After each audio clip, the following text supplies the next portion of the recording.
Good evening. This is the Channel 1 Television Evening News. Every sovereign state has the right to conduct its own foreign policy. The republics of the Commonwealth are basing theirs on several reference points, and the Americans do not want to lose their chance to be one of them. U.S. Secretary of State James Baker met in Moscow today with Russian President Yeltsin. They agreed on mutual steps to reduce strategic nuclear weapons. Azerbaijan, Uzbekistan, and Turkmenistan are participating in an economic cooperation meeting in Tehran.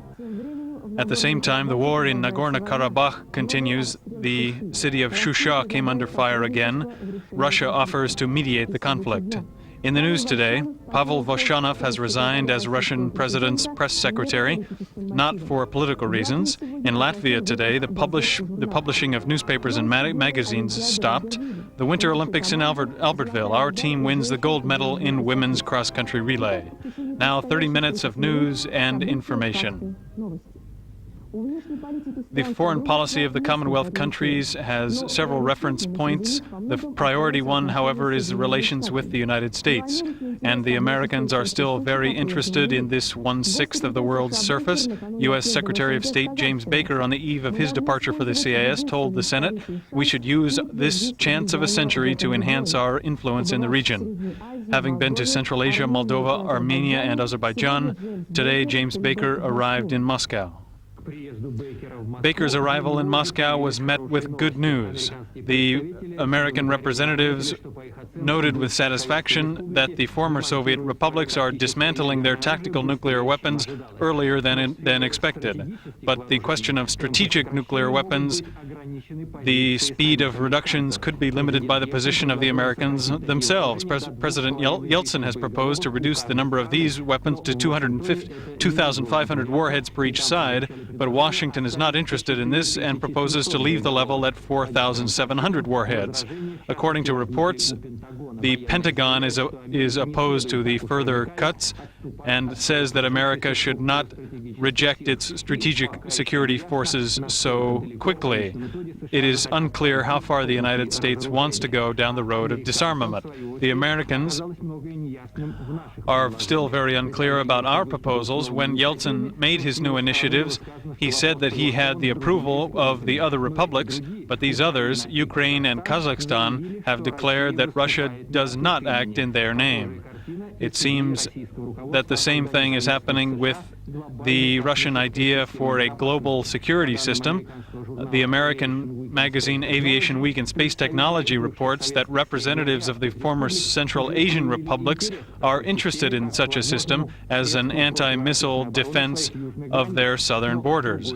On the other hand, Ukrainian President Kravchuk, with noticeable dissatisfaction, said that he has a question. Against whom will this joint space defense effort with the U.S. be aimed? Against France, England, or Ukraine?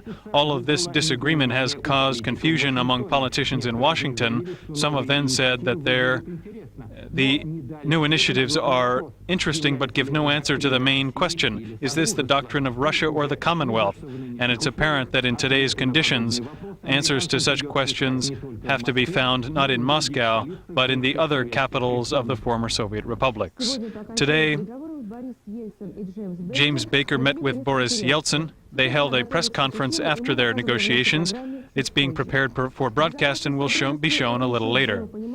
The Commonwealth security also entails mutual understanding between the leaders of its states. Russia and Ukraine are two powers upon which many things depend in the future of our Commonwealth. Today, the results of the Minsk meeting were analyzed in Kiev. Leonid Kravchuk, president of Ukraine, held a briefing today which was devoted mostly to issues of the Crimea. He said that the transfer of the Crimea to Ukrainian jurisdiction was carried out with no formal violations of the law or the Constitution. In terms of the petition drive in the Crimean population demanding a new referendum, Leonid Kravchuk said that as president he cannot prohibit this activity, but he believes it makes no sense to hold yet another referendum. The Crimean population has expressed its views several times, but the deciding voice in this issue will be with the Supreme Soviet of the Crimean Autonomous Republic. There were also many questions about the results of the Minsk meeting. Why, for example, did the Ukrainian president give the meeting a B- grade? What lowered the grade? It was lowered because, he said, several countries of the former Soviet Union still favor creating a unified military force, which is very dangerous for democracy and independence of each country. Ukraine is already feeling pressure from the military side for the sale of equipment and the theft of military aircraft. Nevertheless, President Kravchuk concluded the Commonwealth of Independent States exists. Ukraine actively cooperates with the other CIS members as long as cooperation is not to the detriment of its independence and is to the benefit of the development of democracy. One more statement by another president, Nursultan Nazarbayev, said on Sunday on a Channel 1 appearance that it is foolish to lose the historically developed Slavic Turkic community. The West should not solve all problems. However, the West is concerned about our problems, especially the military and the fate of our nuclear scientists. Germany finds no comfort in the resolution in Minsk, in the results of the Minsk meeting on the future of our armed forces. The division of our forces could be a risk not only for the former Soviet republics, but for other countries as well. The only hopeful sign the Germans believe is the decision to preserve a unified central command over strategic nuclear forces. Germany proposes a wide network of inspection and control. A majority in the Bundestag support this. Germany is prepared to participating in increased financing of the International Atomic Energy Agency, increasing its number of international inspectors from 200 to 2,000. And these inspectors should have access to CIS territory even over the opposition of certain individual republics and should be able to enter them without visas. The Germans propose to create a new center for developing new technologies for destroying nuclear weapons. There is also information which is alarming concerning the actual control over tactical nuclear weapons in the CIS countries. Germany and its allies want precise information from General Shapashnikov, and only then will the plans to prevent nuclear proliferation have a chance.